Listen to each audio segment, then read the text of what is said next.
नमस्कार, मैं हूं संदीप चौधरी। आप देख रहे हैं आज का मनी मंत्र, वो शो जिसमें हम ऐसी खबरें दिखाते हैं, आपको समझाते हैं आसान, सीधी, सरल भाषा में, जो सीधे आपसे जुड़ी हैं। News that you can use, जिनका सरोकार आपसे है।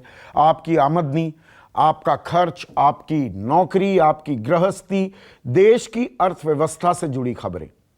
कोई हिंदू मुसलमान नहीं, कोई भारत पाकिस्तान नहीं, कोई राजनीति नहीं, और इन खबरों को आपको समझना चाहिए, ये आपके लिए जरूरी है।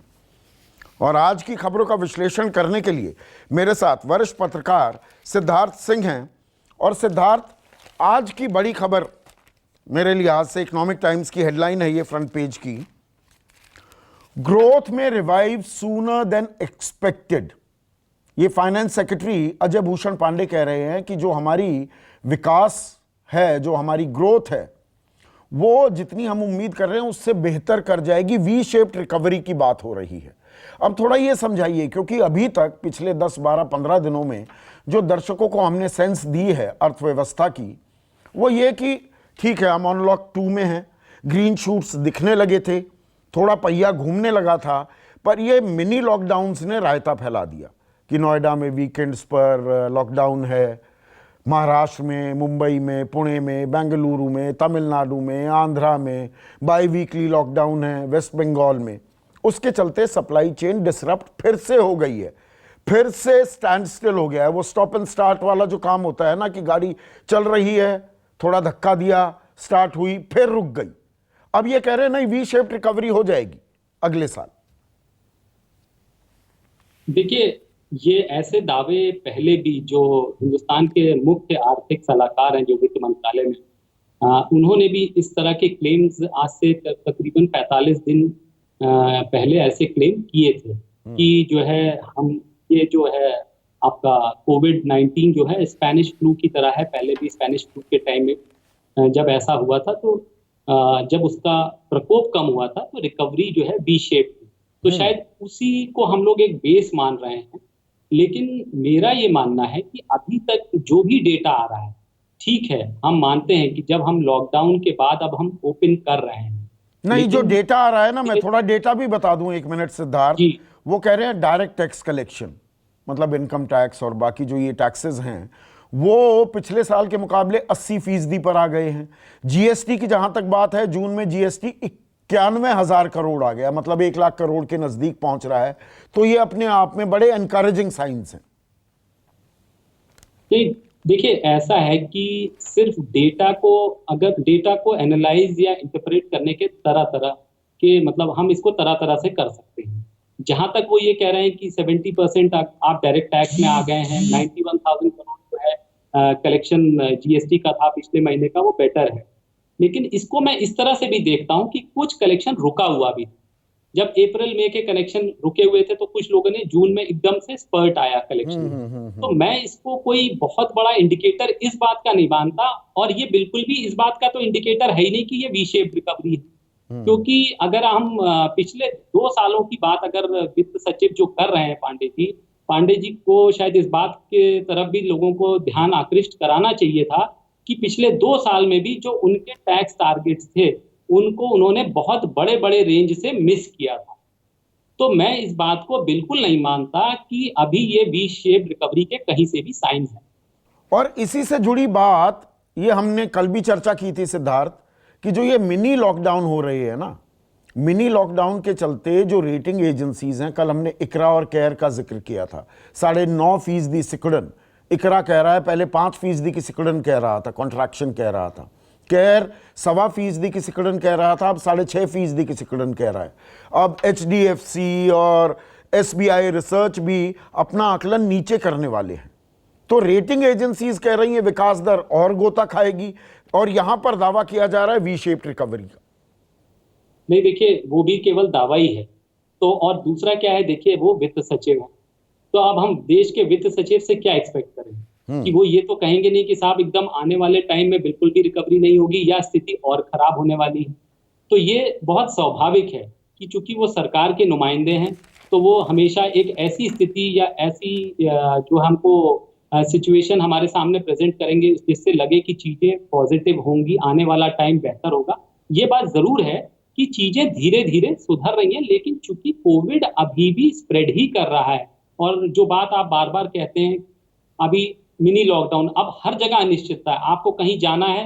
अब आज मैं सुन रहा हूँ कि मुझे धनबाद जाने की बात मैं सोच रहा था, तो वहां ये पता लगा कि वहां का 15 दिन का आपको जो है होम क्वारंटाइन है। तो इस तरह की जो स्थिति है, तो नॉर्मलसी के अभी आसपास नहीं है। वो जो भी ईविल्स के ईवे तो बिल का मतलब हवाला कुल कर रहे हैं, मिलाकर अभी कयासबाजी हो रही है।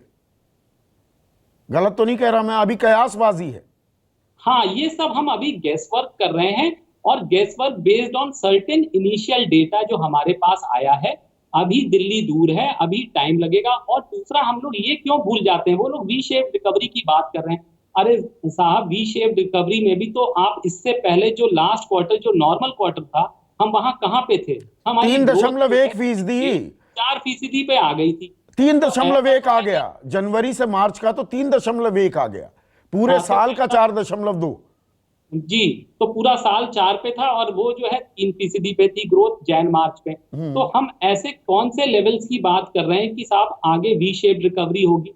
अच्छा, उसके साथ साथ इधर कुछ ऐसे घटनाक्रम हुए हैं संदीप, जैसे चाइना से हमारा डिस्प्यूट, इंपोर्ट डिस्टर्ब्ड है, हम अपनी पॉलिसीज को फिर से रिवर्क कर रहे हैं। कल ही हमने एक और नया फैसला लिया, बिल्कुल, उस मतलब पर, रोड उस फैसले पर नहीं आते हैं। पर हाँ देखिए, इस कयासबाजी के बीच सिद्धार्थ कुछ डेफिनेट इंडिकेटर्स भी मिल रहे हैं, और वो सरकार को गौर करना चाहिए। संकट काल है, संक्रमण काल है, और सरकार की प्राथमिकताएं भी बिल्कुल फोकस्ड होनी चाहिए।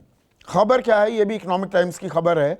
इंडिया में loose gains made against poverty, यानी कि भारत ने जो गरीबी उन्मूलन में अहम कदम उठाए थे, और लगभग 22 करोड़ लोगों को पॉवर्टी से, गरीबी से ऊपर हम ले आए थे, ये सब बराबर हो सकते हैं इस संक्रमण काल, इस संकट काल के चलते। वर्ल्ड बैंक की रिपोर्ट है, ये ड्राफ्ट रिपोर्ट है, इंडिया डेवलपमेंट अपडेट। वो कह रहे हैं कि देखिए, गरीबी एक बड़ी समस्या फिर से मुंह बाए खड़ी है देश के सामने। नहीं, देखिए, चूंकि कोविड-19 का जो इम्पैक्ट है, वो इकोनॉमिक इम्पैक्ट इतना फियर्स है कि होगा ये कि अभी तो शायद इस तरह का डेटा, एक्चुअल डेटा अभी हमारे सामने आना बाकी है, क्योंकि जिसमें हमको ये पता लगेगा कि जॉबलेसनेस, एक्चुअल जॉबलेसनेस, क्योंकि कुछ सेक्टर्स ऐसे हैं जो कि कंप्लीटली धाराशायी हुए। उन सेक्टर्स में जो लोग एम्प्लॉयड हैं, वो टोटली जॉबलेस हो चुके हैं। अभी हम लोग रोज ही कोई ना कोई ऐसी खबर आ रही है। एविएशन सेक्टर इसमें से एक बहुत प्रमुख सेक्टर है। चूंकि एविएशन का डेटा इकट्ठा हमको मिल जाता है, तो उसको जो है हम एक्चुअली काउंट कर पा रहे हैं। नहीं तो हॉस्पिटैलिटी है, या इससे जुड़ा हुआ टूरिज्म है, होटल इंडस्ट्री है, और इसके अलावा इन जनरल जो पैसिज्म है, इकोनॉमिक स्लोडाउन का, जो ऑलरेडी हम इकोनॉमिक स्लोडाउन में थे, उसके बाद कोविड-19 आ गया। तो अभी तो जो सरकार ने एक स्टिमुलस दिया है, हमने कोशिश की है कि चीजों को हम थोड़ा बहुत चलाते रहें, लेकिन शायद इसी की ये जो इन चीजों को ही ध्यान में रखते हुए, मुझे लगता है अब जो हम लोग 1-2 दिन से जो स्टेटमेंट सुन रहे हैं कि आने वाले दिनों में हिंदुस्तान और फिस्कल स्टिमुलस या और कदम हम उठाएंगे। और कल ही हम लोग भी इस बात पे डिस्कशन भी कर रहे थे, जो चीफ इकोनॉमिक एडवाइजर ने बोला है कि हम लोग वैक्सीन आने के बाद कुछ और स्टिमुलस देंगे।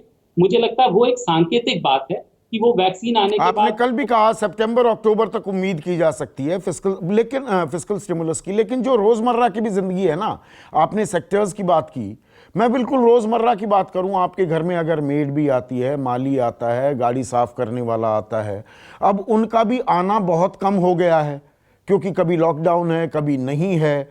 तो दिहाड़ी रोजगार जा रहे हैं। मेरा बच्चा स्कूल में पढ़ता है, आपके बच्चे स्कूल में पढ़ते हैं, अब वहां पर डाउन साइजिंग हो रही है। स्विमिंग करता है मेरा बेटा, स्विमिंग कोच की छुट्टी कर दी गई है, क्योंकि अब स्विमिंग हो नहीं रही, पूल्स खाली हैं, पानी नहीं है। तो हर जगह कहीं ना कहीं नौकरियां जा रही हैं, और शायद सरकार को भी ये समझ में आ रहा है। और इसीलिए बिजनेस स्टैंडर्ड की एक खबर है, government plans job scheme for urban poor. अभी तक हम मनरेगा की बात कर रहे थे, गांव देहात में लोगों को नौकरी देने की बात कर रहे थे। अब सरकार कह रही है जो गरीब कल्याण रोजगार अभियान है, कुछ ऐसा ही अभियान अब शहरी युवाओं के लिए भी चलाने का सरकार मन बना रही है। नहीं, देखिए, ऐसा एक बहुत बड़ा तबका है। मतलब आपने कुछ उदाहरण दिए कि जो स्विमिंग कोच हैं, ऐसा टीचर्स हैं, टीचर्स की सैलरीज आधी हो गई हैं, हाँ। या घरों में जो काम करने वाले लोग हैं। इसी तरह आप रेस्टोरेंट्स वगैरह में देख लें, तो इस तरह के लोगों के पर बड़े पैमाने पर जो है बेरोजगारी है। कनॉट और प्लेस पूरा हब बन गया था, बड़ी खबर हमने दिखाई थी, वहां सारे बार्स रेस्टोरेंट्स अब वो बंद हो गए हैं। तो कितनी बड़ी चेन बेरोजगार हो गई है, इसका सहज अंदाजा लगाया जा सकता है। अब देखने वाली बात यह है कि ये जो खबर है, इसमें किस तरह की जो जॉब स्कीम सरकार अर्बन एरियाज में लाएगी, क्योंकि देखिए रूरल एरियाज में यूजुअली जो लोग, हालांकि ऐसा सही नहीं है अगर मैं कहूं, क्योंकि रूरल एरियाज में भी हम लोगों ने देखा है जॉबलेसनेस का वो आलम ये है कि वहां पे भी शायद आप ही के टीवी चैनल पे हम लोगों ने देखा था कि graduates, post graduates, I think even PhD वहां पे जो है मनरेगा में जॉब बिल्कुल, कर रहे हैं। केरला की हमने खबर दिखाई थी, ऑटोमोबाइल इंजीनियर ग्रेजुएट सब वो गड्ढे खोदकर पौधे लगा रहे हैं। तो अब अर्बन एरियाज में किस तरह का ये स्कीम आएंगी, किस तरह मतलब डिवाइस कर रही है सरकार, किस तरह की जो स्कीम्स होंगी, क्योंकि अब यहाँ पे हर तबका ऐसा भी नहीं है कि जो एकदम मतलब निचला तबका है। आप यहाँ पे कुछ एक मिडिल क्लास भी है, अपर मतलब थोड़ा सा मिडिल क्लास से लोअर मिडिल क्लास आप कह सकते हैं। तो एकदम ऐसे केवल केवल उस तरह के काम नहीं होंगे रोजगार, जैसे कि जो गड्ढा खुदवाले, क्योंकि शहरों में उस तरह का काम नहीं होगा। बिल्कुल। तो अलग अलग तरह के वैरायटी ऑफ जॉब्स आपको क्रिएट करने होंगे। तो हमको अब लोग इंतजार करें, देखते हैं किस तरह की स्कीम। लेकिन ये जरूर है कि एटलीस्ट गवर्नमेंट सोच रही है, तो ये एक अच्छी बात है, अच्छे संकेत है, और वो सचेत है, मैं ये कहूँ। अब ये हम स्कूलों की जब बात करने लगे तो स्कूलों की एक खबर है। देखिए, जब हम विश्व गुरु बनने की बात करते हैं ना, और हमारी प्राथमिकताएं क्या हैं, शिक्षा और स्वास्थ्य क्या हमारी प्राथमिकता है। 2 से 3% अपने सकल घरेलू उत्पाद का, अपने जीडीपी का हम स्वास्थ्य और शिक्षा पर खर्चते हैं। ये टाइम्स ऑफ इंडिया की खबर है। 26,000 स्कूलों का सर्वे किया गया सिद्धार्थ, इसमें प्राइवेट भी हैं और गवर्नमेंट भी हैं, सरकारी भी, निजी स्कूल भी। और इन 26,000 स्कूलों में से ये 12 राज्यों और यूनियन टेरिटरीज में सर्वे किया गया। 5 में से एक स्कूल जर्जर है, जर्जर इमारतों में स्कूल चल रहे हैं। यह भी एक कड़वी हकीकत है। हम बड़े बड़े दावे और ब्रेन पावर, दुनिया की ब्रेन पावर होने का हम दम भरते हैं, ताल ठोकते हैं, लेकिन हकीकत यह है। देखिए, 2 एरियाज ऐसे हैं हिंदुस्तान में, मुझे लगता है, एक तो हेल्थ और दूसरा एजुकेशन, जो कि बहुत बड़े पैमाने पे निगलेक्टेड हैं आज भी। और स्कूल्स, अच्छे स्कूल्स जो है बहुत ही सीमित, बहुत कम उनकी फीस, नॉर्मल आदमी तो उन स्कूलों में जा नहीं सकता, उनके बच्चे तो जा नहीं सकते। तो जो आप ये डेटा बता रहे हैं, ऐसे हर 5वां स्कूल, मतलब 5 में से हर 5वें स्कूल की जो इमारत जर्जर है, तो इसमें कोई मुझे बहुत ताज्जुब नहीं हो रहा है, क्योंकि सरकारी स्कूल या सरकारी बिल्डिंग्स जो हैं स्कूलों की, अगर उनमें उनकी बात, सरकारी भी नहीं, निजी भी जुड़े हुए हैं इसमें, और 31% में उनके स्ट्रक्चर्स, उनके ढांचों में दरारें हैं, क्रैक्स हैं। बिल्कुल। तो आप जो बता रहे हैं बात, ये बहुत ही चिंताजनक बात है, क्योंकि ये तो बहुत बड़ा रिस्क है, उन बच्चों के ऊपर भी बहुत बड़ा रिस्क है। और कभी कभी हमको लगता है इस तरह की खबरें साल में हम एक आध बार सुन लेते हैं कि ऐसी, और ये मैं इनमें वो स्कूल तो जोड़ ही नहीं रहा हूं सिद्धार्थ, आप मुझसे बेहतर जमीनी हकीकत जानते हैं, जहां पर खुले में स्कूल चलते हैं या तिरपालों में और टिन की शेड्स में वो लगा दी, तंबू गाड़ दी, और वहां पर भी स्कूल चलते हैं, उनको तो मैं गिन नहीं रहा हूं। अरे ये तो जो आपने बड़ी सही बात बोली। तो मुझे लगता है अभी कुछ दिन पहले तक, अगर ताजुब ना हो कि आज भी कोई दिल्ली में कई सरकारी स्कूल ओपन में चलते थे, या त्रिपालों में, या टिन शेड्स में। और ऐसे कई प्राइवेट स्कूल्स भी है, क्योंकि हमारे चेक एंड बैलेंसेस, जो हमारा रेगुलेशन है स्कूल का, वो भी इतना इनइफेक्टिव है, या चलता हुआ एटीट्यूड है, हम किसी तरह से उनको मैनेज कर लेते हैं। तो इस तरह की ये जो इस पूरी जो सिस्टम है हमारा एजुकेशन सिस्टम, और मैं तो इसमें हेल्थ को भी जोड़ता हूं, दोनों बहुत ही निगलेक्टेड हैं। हमारा जीडीपी का जो खर्च है वो कितना होता है वो सबको पता है, बहुत ही स्मॉल पार्ट हम एजुकेशन पे खर्च करते हैं। हालांकि इधर मुझे लगता है कुछ सरकारों ने बहुत स्पेशल एफर्ट नहीं, किए ये हैं। हमारी एक दिक्कत है। देखिए, मिड डे मील स्कीम में चावल और नमक अगर परोसा जाए तो जो पत्रकार इस खबर को दिखाता है, इस खबर को ब्रेक करता है, उसी पर कार्रवाई भी हो जाती है। तो अगर हकीकत भी बताओ तो यहां पर कार्रवाई हो जाती है। और पानी की बात करूं, मिड डे मील स्कीम की बात करी, इसी सर्वे में क्या कहा गया है, 90% स्कूल में पीने का पानी तो था, लेकिन सिर्फ 45% स्कूलों में पानी का निरीक्षण किया जाता था कि ये पीने लायक है कि नहीं है। अब देखिए वाटरबॉर्न डिजीज और बच्चों में ये हाल भी है। नहीं, और ये ये असल भारत है। नहीं, स्थिति बहुत खराब है। और ये तो कुछ एस्पेक्ट्स उन्होंने हाईलाइट किए हैं। एक्चुअली आप जाएंगे तो देखेंगे स्कूल में, कई स्कूलों में ब्लैक बोर्ड ही नहीं होगा, वो छोटे से बोर्ड पे पढ़ा रहे होंगे। दूसरा, बच्चे एक क्लास में कितने बच्चे हैं, जो भी जिस तरह का भी वो क्लास है, भरे पड़े होंगे। टीचर की क्या क्वालिटी है, किस तरह का टीचर है। कई टीचर्स का हम लोग देखते हैं, उनको बेसिक चीजें नहीं पता है कि हिंदुस्तान का राष्ट्रपति कौन है, हिंदुस्तान का हाँ प्रधानमंत्री हाँ कौन है, हाँ। उनके प्रदेश का मुख्यमंत्री कौन है। तो टीचर्स की क्वालिटी, किस तरह का मिड डे मील दे रहे हैं, बच्चों को किताबें हैं उनके पास कि नहीं। तो कहने का मतलब है मेज कुर्सियां, कई जगह तो जमीन में बैठ रहे हैं बच्चे। तो ये पूरा सिस्टम एकदम, ना केवल बिल्डिंग जर्जर है, मैं तो कहूँगा पूरा एजुकेशन सिस्टम ही जर्जर है। पूरा एजुकेशन सिस्टम ही हमारा एकदम, इतना उसका जो ढांचा है वो पूरा सिस्टम ही पूरा खत्म है। और उसमें बहुत मुझे लगता है एक इंफ्रास्ट्रक्चर में, मतलब पूरा इंफ्रास्ट्रक्चर सुधारने की जरूरत है। और इसके लिए बहुत बड़े पैमाने पे एफर्ट करना पड़ेगा। केवल ये जो हम लोग डेटा और ये छोटी छोटी चीजें दिखा देते हैं कि ये रिजल्ट इस साल इतना अच्छा हो गया, तो उससे होगा नहीं। दूसरा, हमारे स्कूल्स में वोकेशनल ट्रेनिंग के लिए बिल्कुल कुछ भी इंतजाम नहीं है। इसीलिए हम लोग खाली पढ़ के डिग्रियां ले लेते हैं और इतने बड़े स्केल पे इस देश में अनएम्प्लॉयमेंट।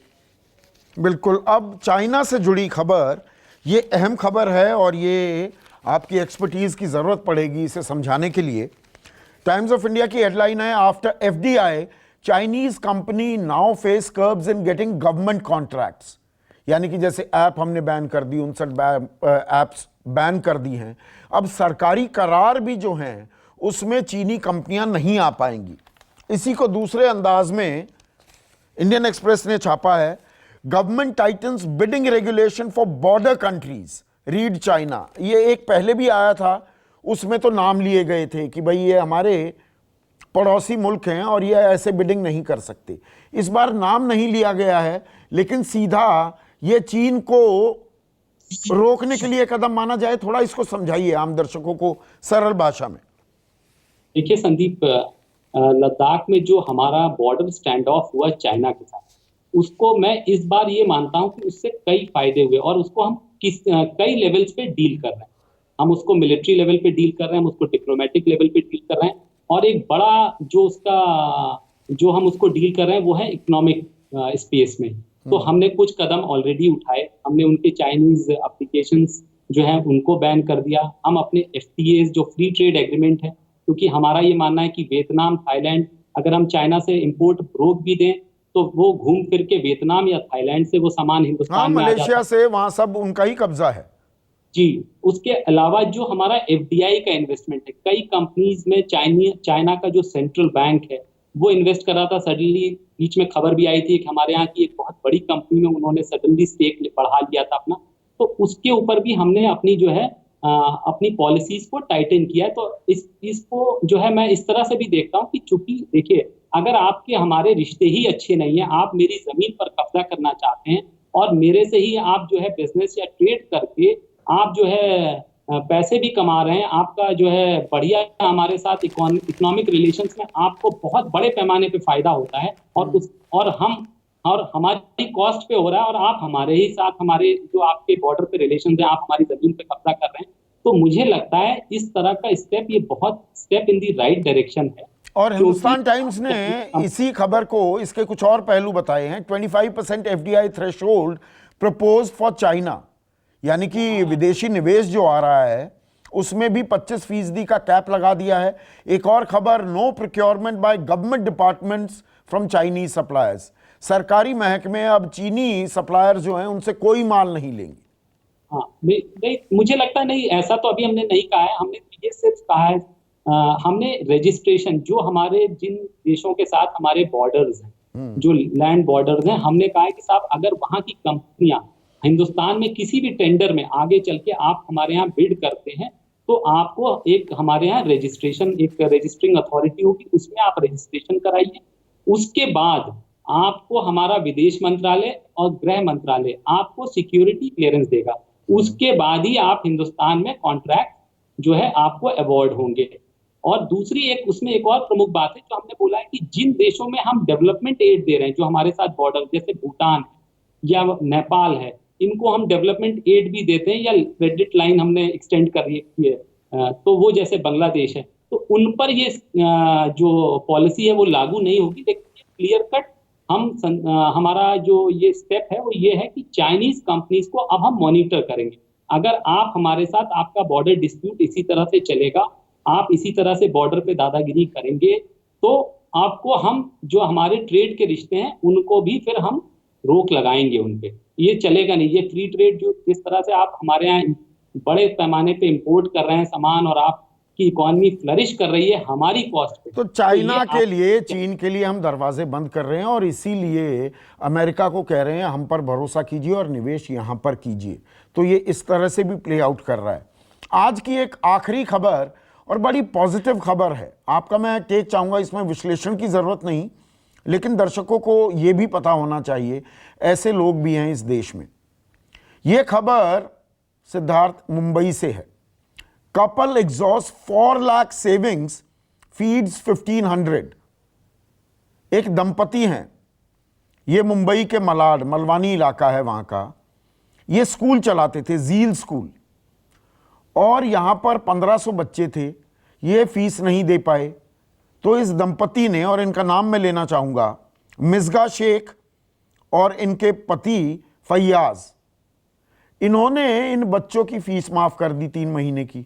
पर स्कूल बंद थे और बच्चों के पास खाने के लिए कुछ नहीं था। मुंबईया भाषा यूज करूं, खाने के वांदे हो गए।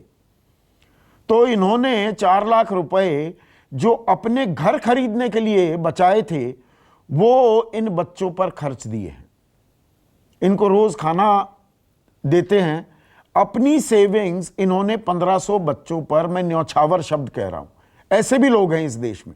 बहुत ही पॉजिटिव खबर है। ये हीरोज हैं दरअसल इस संकट काल के। बिल्कुल, और इनको हमें बिल्कुल जो है समाज को इनको जो है रिकॉग्नाइज करना चाहिए। हमें मैं इन्हें सलाम करता हूँ, ये जो कपल है और तो इन्होंने जिस तरह का ये काम किया है, इससे शो करता है कि वो कितना कंसर्न्ड है सोसाइटी की तरफ, अपनी ड्यूटी को लेके, बच्चों के प्रति उनका कितना स्नेह है, और स्नेह के साथ साथ उन्होंने इतना बड़ा अपना कर्तव्य या जिम्मेदारी, मतलब अपनी पर्सनल सेविंग्स को वो एक पब्लिक कॉज के लिए खर्च कर रहे हैं, बच्चों के वेलफेयर के लिए खर्च कर रहे हैं। और अगर ऐसे और उदाहरण, मैं आशा करता हूं कि कोई बड़े कॉर्पोरेट्स वगैरह जो इस खबर पे ध्यान दे रहे होंगे, इसका संज्ञान लेंगे और आगे आएंगे, ऐसे लोगों को सपोर्ट करेंगे, ऐसे जो इस तरह के जो काम कर रहे हैं। बहुत ही पॉजिटिव है और मतलब तारीफ काबिल, जितनी भी तारीफ की जाए। और ऐसे मुझे लगता है हमारे हिंदुस्तान में कई उदाहरण है। एक उदाहरण बता रहे हैं, हम सेलिब्रिटीज को चेज करते रहते हैं, ऐसे लोग भी हैं हमारे समाज में जिनकी चर्चा कम होती है। आज की खबरों को आसान, सीधी सादी, सरल भाषा में समझाने के लिए सिद्धार्थ आपका बहुत बहुत शुक्रिया। आज का मनी मंत्र में बस इतना ही। नमस्कार, मैं हूं मानक गुप्ता। अगर आपको हमारा ये वीडियो पसंद आया हो तो इसे लाइक और शेयर जरूर करें, और हां, हमें सब्सक्राइब और फॉलो करना ना भूलें ताकि आप देश और दुनिया की कोई खबर मिस ना करें। तो जुड़े रहिए हमारे साथ और देखते रहिए न्यूज़ 24।